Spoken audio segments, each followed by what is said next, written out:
Here's Survivor, chapter 46, entitled Socialite. Diane was from New York, and she'd been born into wealth and had married and settled into quiet life in Port au Banus 10 years before.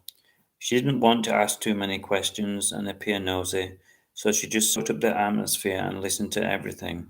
It was difficult because there was so much talking going on all at once, like being in a chicken coop, and she felt herself getting a headache. The older lady waffled on about how wealthy she was and her life and times, and how she had inherited the money from her parents, who worked in the diamond business. How fortunate, she thought, and she wished she could have had a better start in life. Still, she had always admired people who had pulled themselves up by their bootlaces. It showed strength of character. She looked over and glanced at Hodge, who was telling an amusing anecdote to which she couldn't quite work out. He gave her a big smile, and he was obviously enjoying himself, so she decided to go with the flow. What was the worst that could happen? Diane asked her about her life, and she gave her a truncated version, missing out all the bad bits, and she told her that she was staying for a month in Andalusia to get some sunshine and to recharge her batteries.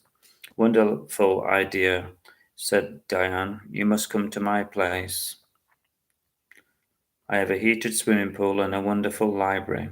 Do you read? She asked. Of course, she answered, and she racked her mind for some details of book titles and authors.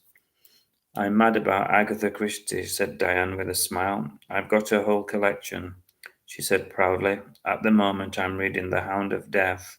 Oh, she replied, I've never read her, but I used to read a lot of Stephen King, she answered nervously. Bugger him, Diane said with a grin. No one beats Agatha. She's the most successful author of all time. Only the Bible sells more copies, she added knowledgeably.